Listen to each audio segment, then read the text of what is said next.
Leading a startup team?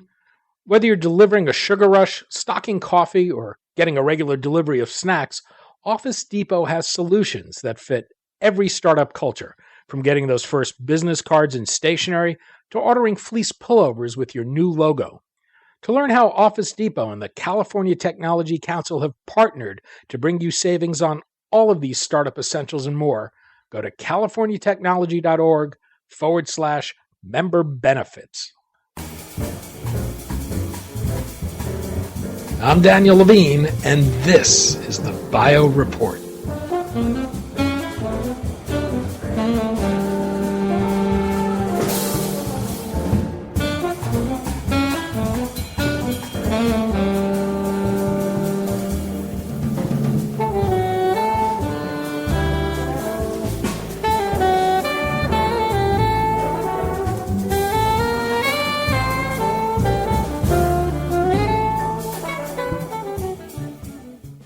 Recent mumps outbreaks are raising questions about strategies to combat the spread of the virus.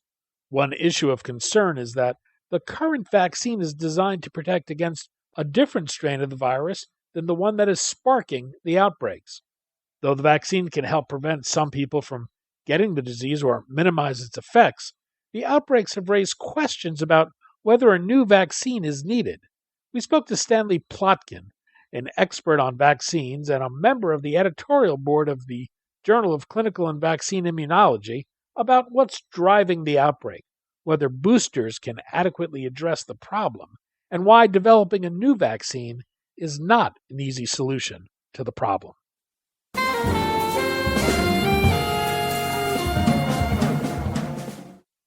Stan, thanks for joining us. You're welcome.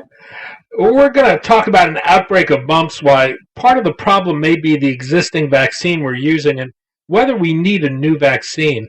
I'd like to start with mumps itself, which may be outside the experience of most of our listeners. Can you remind them what mumps is, how it's contracted, and what the effects are? Mumps is a viral infection that's transmitted from person to person, usually by respiratory secretions. And it causes swelling of the salivary glands as the most common phenomenon. So people look like chipmunks, but it's quite painful also.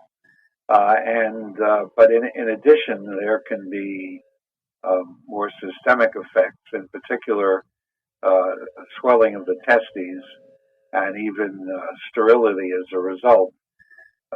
But it can cause, rarely it can cause some other things as well.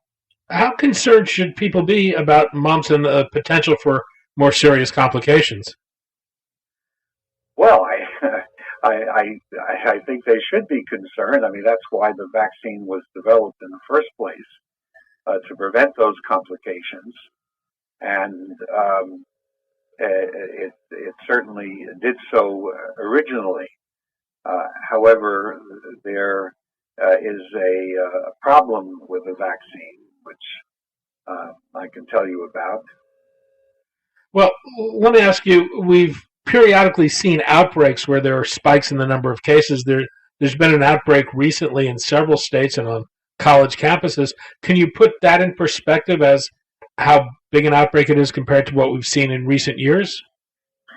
Well, there's definitely more mumps this year than in the past. Viral infections tend to be somewhat cyclical, so that every few years they may flare up.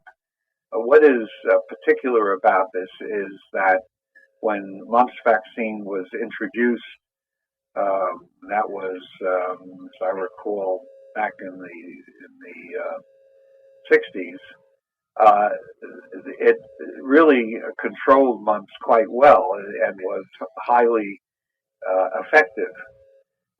And it has continued to control mumps for the most part.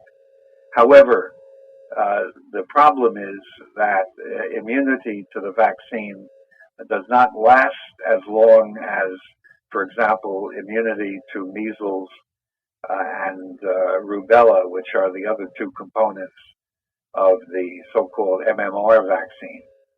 So at this point, when young men in particular, but also women, when they get together as adolescents or older adolescents in groups like at colleges and are exposed to mumps, let's say someone comes in with a case of mumps, it tends to spread in those relatively closed quarters, and therefore to cause a significant problem. Now, I should say that the disease tends to be milder, even when it occurs in vaccinated people, but nevertheless, it's something we would like to prevent. So, in the case of people who have been vaccinated and are contracting the disease, what's going on? What's going on is that the immune response that they originally had to the vaccine has dissipated, and therefore they are no longer protected. Now, again, that's not everybody, but some people lose their immunity. So I take it part of the problem, though, is that the mumps cases we're seeing are type G mumps, and that the vaccine was built around type A? If you want to get into the technicalities of the matter, so there are really two issues. One is that, in general, the antibody titers fall. Now that's not completely surprising, but apparently some people do lose antibody, which protects them in the past. In addition, there has been an epidemiological change, and that is that the original mumps strain that was used to make the vaccine is no longer circulating, but other strains that are genetically different from the original vaccine strain are circulating, and the antibody responses to those circulating strains are not as strong as to the strain that was present when the vaccine was first developed. So that people who I suppose you could say are probably still protected against the original viruses circulating in the last century no longer have that protection when the antibody drops.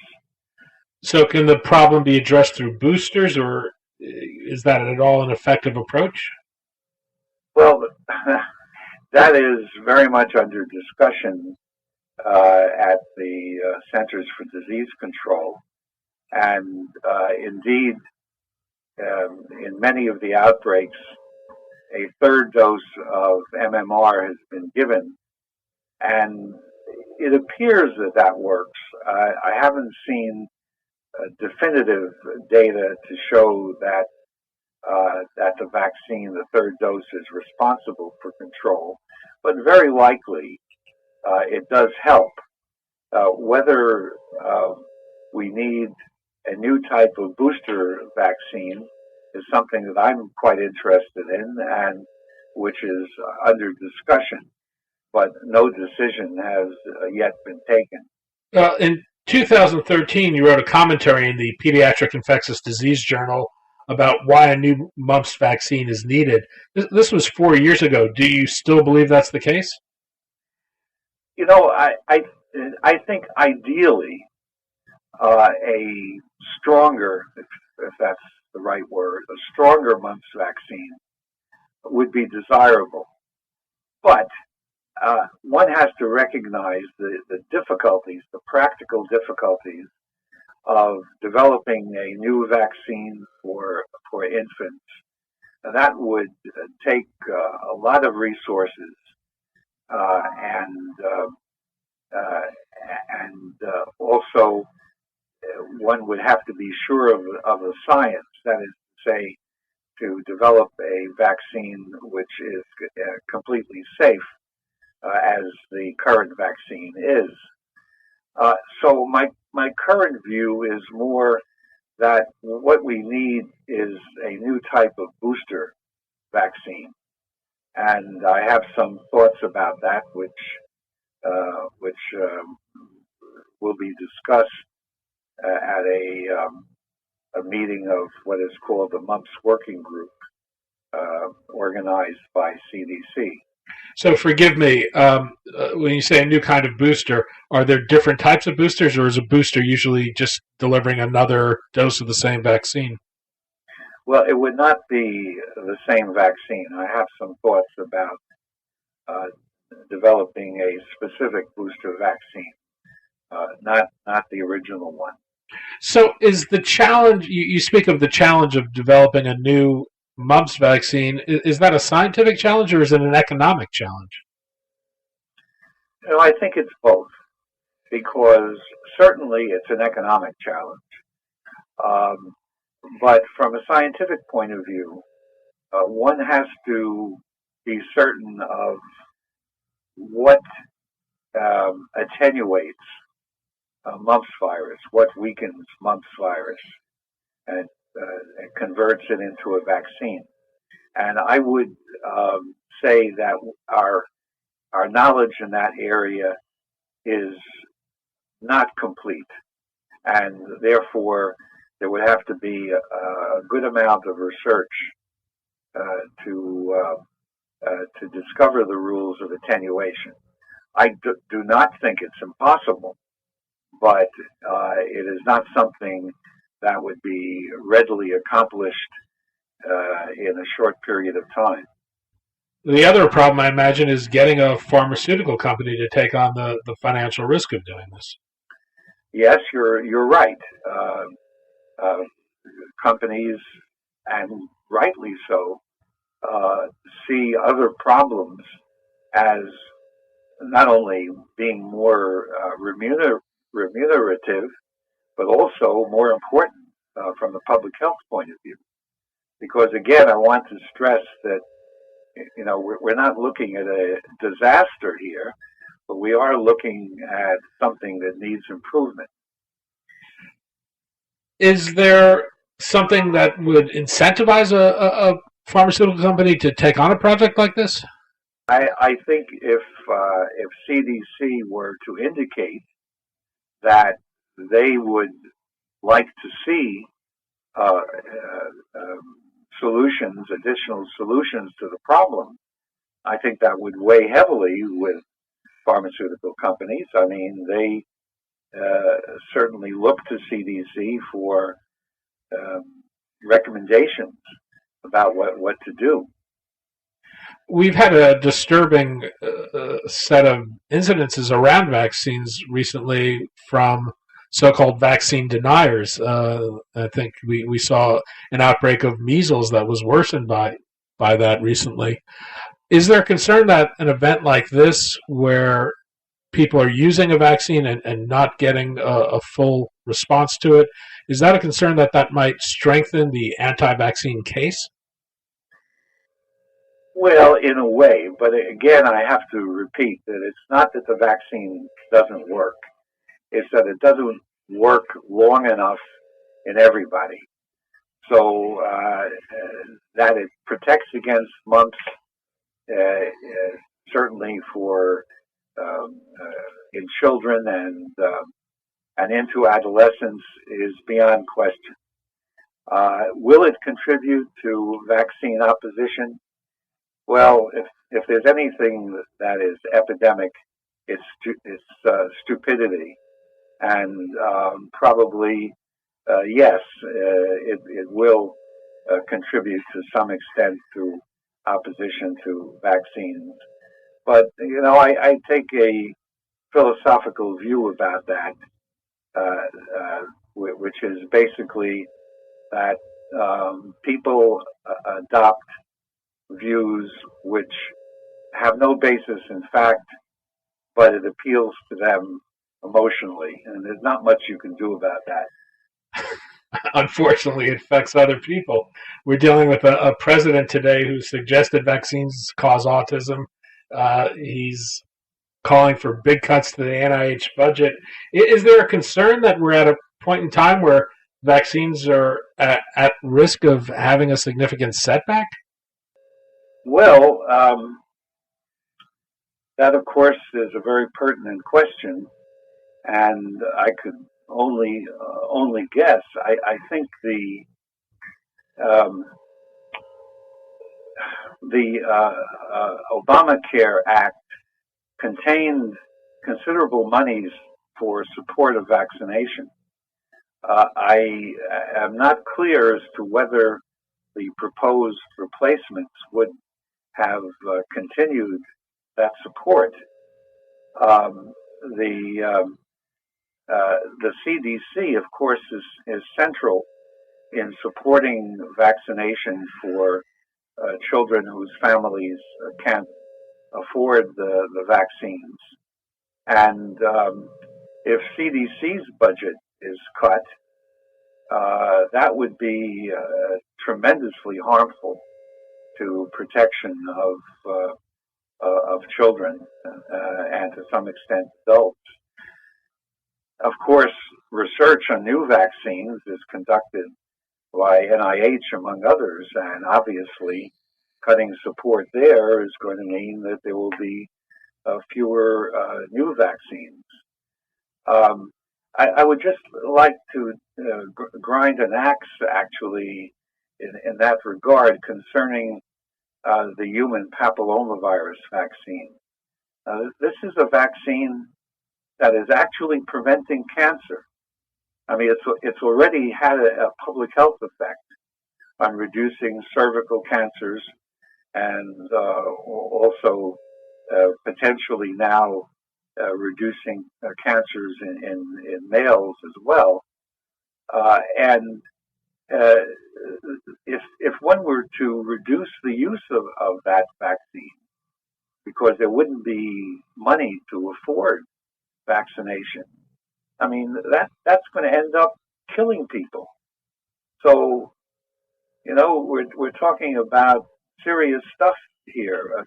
Just cutting budgets left and right has nefarious effects on health. If we were to move ahead with a new booster strategy or the development of a new mumps vaccine, who would be moving that forward? Would it be CDC? Would it be NIH? What will it take to address the problem we're seeing? Well, I think the first step, and again, I don't know what the outcome is going to be, but CDC has to make a recommendation, whatever it is, to deal with the problem of waning immunity to mumps vaccine. And if that advice means the development of a new biological, it of course devolves on the vaccine industry. Now, I do want to point out that the industry has contracted, but is growing. By contracted, I mean that there are now only 4 major international manufacturers in Europe and the United States. So that has been a major contraction. On the other hand, there are now growing numbers of manufacturers in developing countries, and they have lower expenses and therefore are more able to develop vaccines that may not be very profitable. So I'm not entirely pessimistic. Sorry, I'm not entirely pessimistic that there wouldn't be a manufacturer to take up the task if CDC does make a recommendation. Stan Plotkin, Emeritus Professor of the University of Pennsylvania and Adjunct Professor of the Johns Hopkins University. He's also a member of the editorial board of the Journal of Clinical and Vaccine Immunology. Stan, thanks so much for your time today. You're welcome.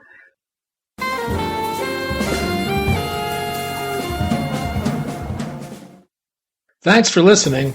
The Bio Report is a production of the Levine Media Group. To automatically download this podcast each week, subscribe to our RSS feed or through iTunes or other podcast manager. To join our mailing list, go to levinemediagroup.com. We'd love to hear from you.